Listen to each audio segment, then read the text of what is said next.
Hello दोस्तों, स्वागत है आप सभी का राहुल एकेडमी पर। आज हम आपके भौतिक विज्ञान से महत्वपूर्ण ऐसे 40 क्वेश्चन करेंगे जो आपके एनटीपीसी के एग्ज़ाम में पूछे जा चुके हैं। यानी कि ये सभी जो क्वेश्चन हैं ये आपके प्रीवियस ईयर क्वेश्चन है। तो इन सभी क्वेश्चन को आप अच्छे से रट लीजिएगा।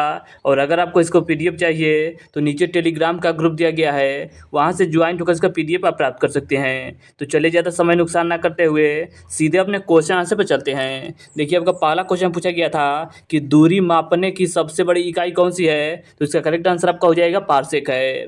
अगला क्वेश्चन था कि क्वांटम सिद्धांत के प्रतिपादक हैं तो मैक्स प्लांक हैं। अगला क्वेश्चन था कि पृथ्वी के उपग्रह का कक्षीय वेग निर्भर करता है तो कक्षा की त्रिज्या पर निर्भर करता है। अगला क्वेश्चन था कि घड़ी की चाबी में संचित ऊर्जा होती है तो आपका स्थितिज ऊर्जा होती है। इसके आगे आपका अगला क्वेश्चन पूछा गया था, यदि किसी पिंड के संवेग 50% बढ़ा दिया जाए तो गतिज ऊर्जा का मान होगा। तो गतिज ऊर्जा का मान आपका 125% बढ़ जाएगा। अगला क्वेश्चन था कि अनुदैर्ध्य तरंग उत्पन्न हो सकती है तो ठोस, गैस और आपके द्रव्य तीनों अवस्था में उत्पन्न हो सकता है।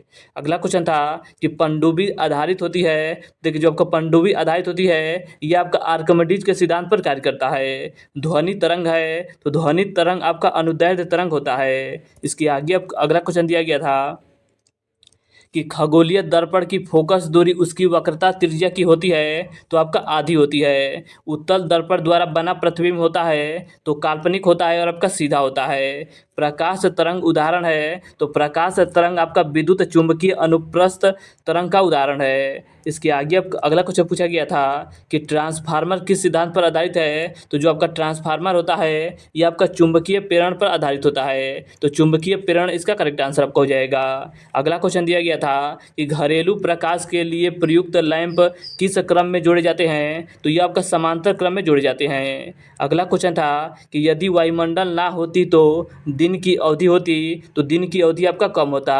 दिन की अवधि आपका कम होगा, इसका करेक्ट आंसर आपको हो जाएगा। अगला क्वेश्चन दिया गया था कि सूर्य ग्रहण के समय सूर्य का कौन सा भाग दिखाई देता है। तो आपका कोरोना वाला भाग दिखाई देता है। तो कोरोना इसका करेक्ट आंसर आपका हो जाएगा। इसके आगे आपको अगला क्वेश्चन दिया गया था कि प्रकाश की चाल सबसे पहले किसने ज्ञात की थी। तो रोमर के द्वारा ज्ञात किया गया था। अगला क्वेश्चन था कि जब प्रकाश वायु से कांच में जाता है तो तरंग दैर्ध्य आपका घटता है। प्रकाश तंतु किस सिद्धांत पर कार्य करता है। तो इसका करेक्ट आंसर आपका हो जाएगा पूर्ण आंतरिक परिवर्तन पर कार्य करता है। अगला क्वेश्चन था कि प्रकाश ऊर्जा को विद्युत ऊर्जा में बदलता है। तो देखिए, आपका जो सौर सेल होता है ये आपका प्रकाश ऊर्जा को विद्युत ऊर्जा में बदलता है। इसके आगे आपको अगला क्वेश्चन दिया गया था कि यांत्रिक ऊर्जा को विद्युत ऊर्जा में बदलता है। तो यांत्रिक ऊर्जा को विद्युत ऊर्जा में आपका डायनोमो के द्वारा बदलता है। अगला क्वेश्चन था कि परमाणु रिएक्टर आधारित है तो नाभिकीय विखंडन पर आधारित होता है। इसके आगे आपको अगला क्वेश्चन दिया गया था कि हाइड्रोजन बम आधारित है तो आपका हाइड्रोजन बम नाभिकीय संलयन पर आधारित होता है। किसी तार पर प्रतिरोधकता निर्भर करती है। तो किसी तार की प्रतिरोधकता आपका पदार्थ पर निर्भर करती है। तो पदार्थ इसका करेक्ट आंसर आपका हो जाएगा। अगला क्वेश्चन था कि स्पष्ट दर्शन की न्यूनतम दूरी होती है तो 25 सेंटीमीटर होता है। अगला क्वेश्चन दिया गया था कि पानी के ऊपर तेल परत का चमकना उदाहरण है। तो पानी के ऊपर तेल परत का चमकना यह आपका व्यक्तिकरण का उदाहरण है। तो व्यक्तिकरण इसका करेक्ट आंसर आपका हो जाएगा। पास्कल किसका इकाई है। तो पास्कल आपका दाब का इकाई होता है। अगला क्वेश्चन है कि ध्वनि का वेग सबसे ज़्यादा होता है। तो ध्वनि का वेग सबसे ज़्यादा आपका इस्पात में होता है। अगला क्वेश्चन दिया गया था कि झूला झूलते समय कोई व्यक्ति झूला पर खड़ा हो जाए तो उसका आवर्तकाल क्या होगा। तो उसका आवर्तकाल आपका घट जाएगा। अगला क्वेश्चन था कि द्रव्य का घनत्व अधिकतम होने पर पृष्ठ का तनाव पर क्या असर पड़ता है। तो पृष्ठ का तनाव आपका बढ़ जाता है। इसके आगे आपका अगला क्वेश्चन पूछा गया था कि ऊंचाई बढ़ने से वायुमंडलीय दाब पर क्या असर पड़ता है। तो वायुमंडलीय दाब आपका घट जाता है। ग्रहों की गति के नियम को किसने प्रतिपादित किया था। तो केपलर के द्वारा किया गया था। इसके आगे आपको अगला क्वेश्चन दिया गया था कि एक गेंद को क्षैतिज से कितने कोण पर फेंकने पर अधिकतम क्षैतिज दूरी तय कर सकेगी। तो 45 डिग्री फेंकने पर।